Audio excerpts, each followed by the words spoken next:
પાટણ નગરપાલિકાની આગામી સામાન્ય ચૂંટણીમાં ભરાયેલા ઉમેદવારી ફોર્મની ચકાસણી દરમિયાન કુલ 137 ફોર્મમાંથી 19 ફોર્મ રદ કરવામાં આવ્યા છે. ચૂંટણી અધિકારી દ્વારા હાથ ધરવામાં આવેલી આ કાર્યવાહીમાં 2005ના સંતાન મર્યાદાના કાયદાનો ભંગ, અધૂરી વિગતો અને ડિપોઝિટનો અભાવ જેવી ટેકનિકલ કારણોસર ફોર્મ અમાન્ય ઠેરવવામાં આવ્યા છે. જ્યારે 115 ઉમેદવારોના ફોર્મ માન્ય રાખી આગામી પ્રક્રિયા હાથ ધરાઈ છે. નગરપાલિકાની ચૂંટણીને લઈને વહીવટીતંત્ર દ્વારા ઉમેદવારી પત્રોની ચકાસણી ચૂંટણી અધિકારી હિરેન ચૌહાણે જણાવ્યું હતું કે નગરપાલિકાની સામાન્ય ચૂંટણીમાં કુલ 134 ઉમેદવારો દ્વારા 137 ફોર્મ રજૂ કરવામાં આવ્યા હતા. આ ફોર્મની ઝીણવટભરી તપાસ બાદ 19 ઉમેદવારીના ફોર્મ રદ કરવામાં આવ્યા છે અને 115 ઉમેદવારોના ફોર્મ માન્ય રાખવામાં આવ્યા છે.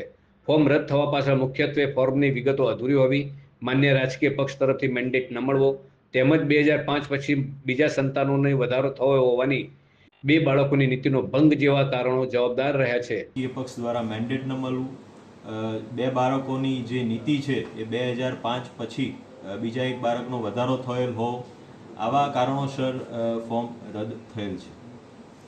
વોર્ડ નંબર 2માં રાજકીય ગરમાવો જોવા મળ્યો હતો, કારણ કે ત્યાં કોંગ્રેસના ઉમેદવાર સહિત કુલ 4 ફોર્મ રદ થયા છે.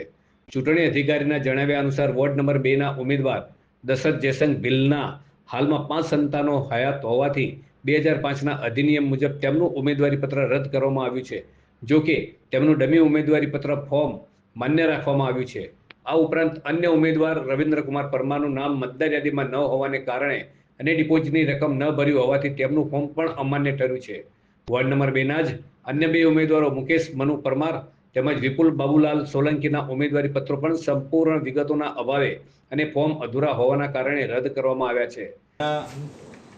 ટોટલ 4 ઉમેદવારના ફોર્મ રદ થયેલા છે. એમાં દશરથલાલ જયસંગલાલ ભીલ છે, એમના ટોટલ 5 બાળકો હયાત છે હાલમાં, એટલે એમનું ફોર્મ જે કાયદો છે 2005 અધિનિયમ એના અંતર્ગત રદ થયું છે. એ સિવાય રવિન્દ્રકુમાર પરમાર છે, એમનું મતદાર યાદીમાં નામ ન હોવું અને ડિપોઝિટ ન ભરવી એના લીધે રદ થયું છે. અને એ સિવાયના મુકેશભાઈ મનુભાઈ પરમાર અને વિપુલ કુમાર બાબુલાલ સોલંકી, આ બંને ફોર્મ સંપૂર્ણ વિગતો અધૂરા છે, એટલે ફોર્મ રદ કરવામાં આવેલા છે.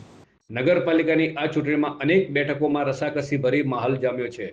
ત્યારે ચકાસણી બાદ હવે ફોર્મ ખેંચવાની મુદત પછી જ મેદાનમાં રહેલા ઉમેદવારોનું અંતિમ ચિત્ર સ્પષ્ટ થશે.